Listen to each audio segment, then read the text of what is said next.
వెళ్ళామన్నమాట. మ్మ్. సో ఇక్కడ అవుట్స్కట్స్ లో ఇక్కడ జరిగింది అది shoot.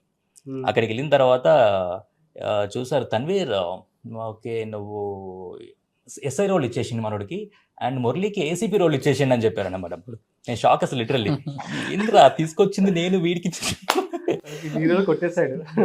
But okay I'm happy, at least వాడేద్దామన్నా నాకు కొంచెం హ్యాపీగా ఉంటుంది కదా, అలాంటిది ఏమి ఉండదు. బట్ అప్పుడు ఆ టైంలో అనిపించింది అది మా ఏంది అంటే ఫేట్ అది. సో వాడికి అది రాసి పెట్టింది కాబట్టి అది వచ్చేసింది వాడికి అది. ఓకే, సో చాలా బాగా చేసేటప్పుడు.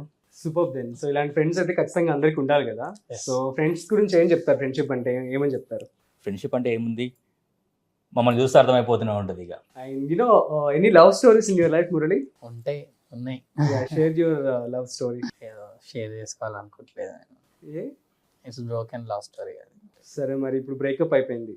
ఎస్, సో మరి లవ్ ఫెయిల్యూర్ అంటావా, మూవ్ ఆన్ అయిపోయావా? మూవ్ ఆన్ అయిపోయా. లవ్ ఫెయిలియర్ అని అంటే ఒక 2 years బాధపడతాం మనం, ఏది ఉన్నా అంతే. ఆ తర్వాత బాధపడం కదా. Okay fine. ఇట్లా పేరెంట్స్ ముఖ్యం కదా, అండ్ ఇలాంటి ఫ్రెండ్స్ ఉంటే వీళ్ళు ముఖ్యం. అర్థమైందా? సో లైఫ్ లో ఫ్యామిలీ ఫ్రెండ్స్ అంతే అంటావు, అంతే. ఇంకా లవ్ కి స్కోప్ లేదా? లవ్కి స్కోప్ అనేది లేదు.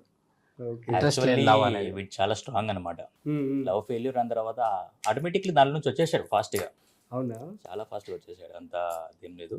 మ్మ్. తర్వాత కెరీర్ మీద ఫోకస్ చేయడం, దాని తర్వాత చెప్పడం అంటే చాలా కొంచెం సఫర్ అయ్యాడు, ఒక 1 month ఈజీగా సఫర్ అయ్యాడు. దాని తర్వాత కొంచెం మేము చెప్పడం, గైడెన్స్ చేయడం, మ్మ్. ఎందుకంటే కొన్ని చిన్న చిన్న వ్యూ చెప్పడం వల్ల కొంచెం అదే ఎట్లా అంటే కొంచెం అంటే డైవర్ట్ మనలో అయిపోయాడు ఇక. చక్కగా అదేం ఏమంటారు సినిమాలో లాగా చక్కగా దేవదాస్ లాగా అలా ఏం లేదు, అలా ఏం లేదు. మందు అంత అలవాటు ఏం లేదు. ఎప్పుడైనా ఫ్యామిలీ ఫంక్షన్స్ లేకపోతే పార్టీస్, మ్మ్. విన్ బర్త్డే అప్పుడు జస్ట్ ఒక బీర్ అలా అంతే. సో తన్వీర్